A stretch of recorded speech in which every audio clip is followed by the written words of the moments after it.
صوما مقبولا وافطارا شهيا، كل سنه وانتم طيبين. شويه بقى صوبيا من اللي انا عاملاها معاكم، اللهم بارك. سكر. بصوا بقى شويه المحشي اهو اللي هو متخزنين، الكرنب المتخزن اهو يا جماعه، والله العظيم انا بص انا صايمه اهو، اللهم بارك.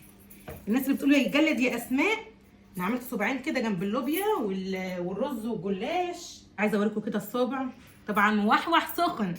بصوا الناس بيقولوا بيبقى مجلد، مهري مش مجلد، مهري اهو زي العسل. مش هطلع لكم حاجه يا جماعه مش موثوق منها، لازم يكون موثوق منها، حاجه كده قمر.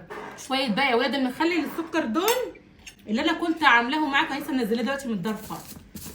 فاكرين الفيديو بتاع المخلل؟ بقالهم زي 4 شهور.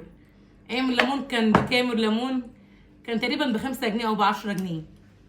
بصوا بقى، بصوا القش انا كنت حاطاه على الوش عشان يحفظ لي البرطمان، يتاكل اهو دايب عجميه اهو، عجميه عسل. ده كنت عاملاه اللي هو الني، اللي هو خد غلوه واحده ورحت جايه قلت لكم ده الني اللي انا هعمله لرمضان. عسل ليمون عسل عجميه. الله الله، كل سنه وانتم طيبين انا اليوم ده بقى بحبه، لو ليله 27 كده بحبه كده بقى. جلاش بصوا